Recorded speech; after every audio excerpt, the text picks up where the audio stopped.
Hey! So for those of you who watch my videos quite a lot or are quite regular to my channel, then you'll know where I've been for the past 5 months. But if you're new to my channel or you just dip in and out of my videos, then first of all, hello, my name is Rosie, this is my channel. You can subscribe down below if you want to. But as a bit of a background for you, I have just been travelling for the past 5 months around Southeast Asia and the USA. So I thought I would do a haul of all the things that I've bought / accumulated over the past couple of months that I think are pretty cool or interesting and that you might want to see. So the first thing that I'm going to show you is my backpack, and this is the one that I used for like my hand luggage on flights and just as a smaller bag to travel around with rather than having my big backpack, which is like huge, on me all the time. So this is what it looks like. It's a North Face one, and I bought this from Hanoi in Vietnam, and in Vietnam they have loads and loads of North Face outlets, and we couldn't really figure out whether some of the stuff was just really good quality fakes or whether they're like factory defects from the North Face factory, because this looks totally real. It's really good quality. Like, I have had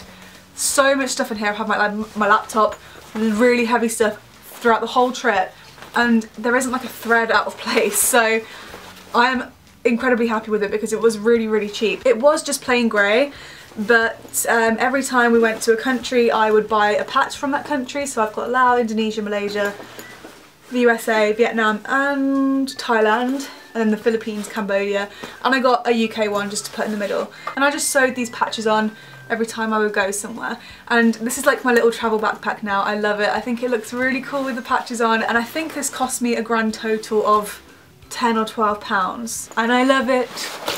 Keeping with the North Face theme, I also got this rain jacket from the same kind of outlet place, and it also says the North Face, and it's one of their summit jackets. So this is the front, and then that's the back. It does come with a detachable hood, but the hood's not on it at the moment.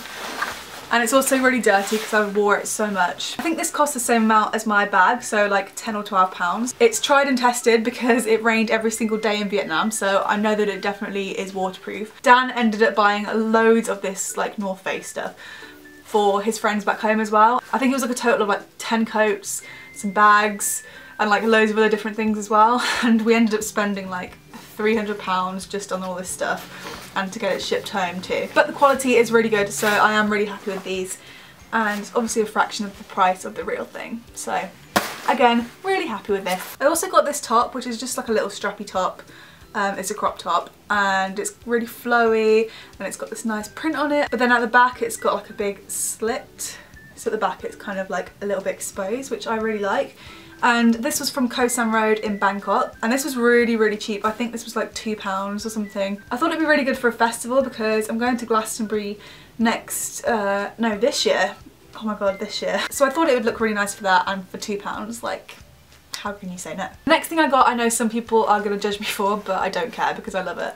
And it's this bag, and this is a Kate Spade brown, just like a tote bag. Obviously it's not real. I got it from the Chinese markets in Kuala Lumpur in Malaysia, but I hate spending loads of money on like one thing. I'm not a designer person at all. I mean, I can appreciate designer bags, of course, but I would never spend like £600 on a single bag. I would much rather spend it on a lot of other different things. So when I spotted this bag in the market, I really wanted it because I really do love the Kate Spade designer bags, but they're just too much money. I could never spend that much on a bag. So I got the fake one, and I don't mind having fake bags. The one I'm using at the moment is from Primark, and I've had it for like 2 years.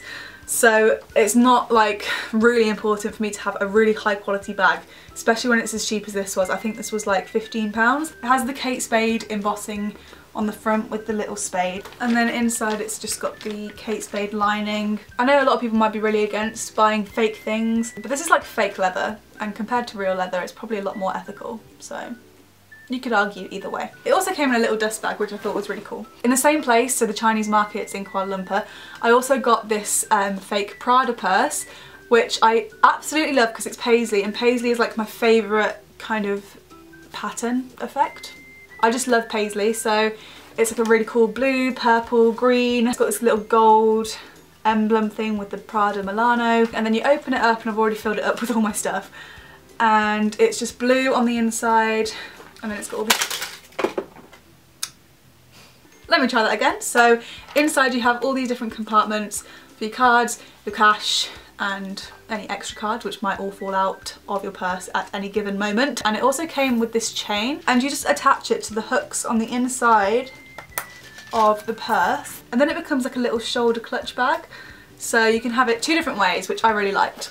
And I think this was about £7. The next thing I got while we were in Bali, and I bought this just outside the monkey forest, and it's a dream catcher, but it's hearts instead of like your average dream catcher style. And at the moment I'm on the hunt for like homeware, because me and Dan are going to be moving in together kind of soon in the next couple of months. So I'm always on the lookout for things I can put in the flat, and I found this and I love it. I love dream catchers because I'm really into dreams and like dream psychology and lucid dreaming. So I wanted something to kind of represent that as well, and I just think it would look really cool in one of the rooms.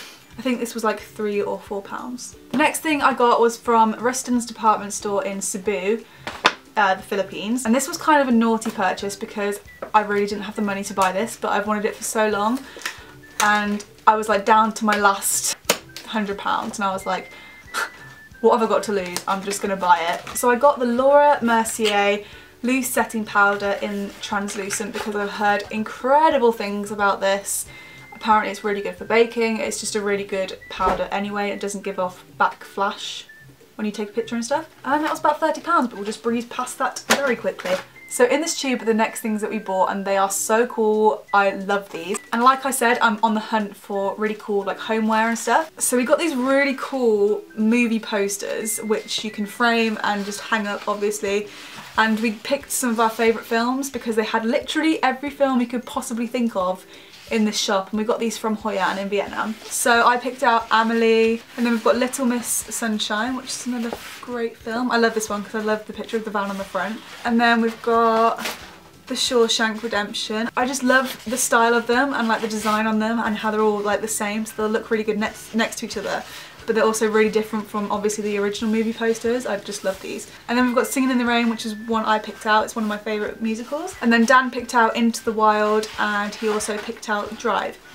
So we're going to hang those up in our flat. I think those were about £3 each. They are all printed on this like rice paper, and the guy did them all himself. So I don't know, I just thought they were really cool. I thought it'd be a really nice way to like bring part of our trip into our new flat, if that makes sense. And the last two things that I bought while I was out there are actually really not that interesting, so that's why I've saved them till last. And they're just some face washes, but I wanted to talk about them because before I went travelling my skin was really good. It's always been pretty clear. Like I do get spots, but they're normally like one big one every so often and then it goes. I never used to have a problem with my skin. But then when I went travelling, I had like the biggest problem with my skin. I was getting spots like everywhere, especially in my T-zone, on my chin. I hated it because I was just like not used to it at all, and I was trying loads of different things to get rid of it. So I tried loads of different skin stuff while I was out there, but these were my two favourites, and this is the Pond's Complete Solution Acne Clear. So this is a multi-action facial foam and scrub, and it's meant to be like oil absorbing. I did actually quite like this. I thought it did a better job than a few of the other things that I tried, and I do like Pond's as a brand. But this I thought was the best thing that I've used, and this is actually Nivea Men. Don't be fooled by packaging. Nothing is for men, nothing is for women. It's all just the same product. It's all going on skin. We're no different from each other. So this is the Acne Control Brightening Facial Foam with 10 times acne clean, and I thought this was the best thing that I've used for my skin while I was out there. Annoyingly, I only found it like towards the end of my trip, but after I started using this my skin started to clear up quite a lot. And it's one of those products that you can feel it working, or you can feel it doing something anyway, because it's a cooling foam, so it makes your face go quite cold. But then I feel like it really tightens your skin and like your pores. After I use this I feel like my pores were really small. So I really like this. I'm probably going to be repurchasing it here in the UK. So that was everything I bought in Asia. Obviously it's not that much because we didn't really have a lot of money to just, you know, throw away and spend. But those were a few of the things that I bought. So I really hope you liked this video. If you did like it, make sure to give it a thumbs up so that I know to do more hauls of some kind. And also give it a thumbs up if you're excited for me to do my bedroom videos again. I'm back for good now. I'm going to be doing videos like this a lot more often. and I just want to make sure that it's, you know, what you want to see. So do make sure to give it a thumbs up if you liked it. If you haven't already and you would like to, please make sure to subscribe to my channel. I am really close to 100,000 subscribers, so I would love it if you could help me make that possible. That'd be great. Also make sure to leave me any video requests that you would like to see in the comments below. I'm always looking for new video ideas that you guys want to see, so make sure to do that too. I will make sure to read all of them. Thank you so much for watching, and I will see you in my next video. Goodbye!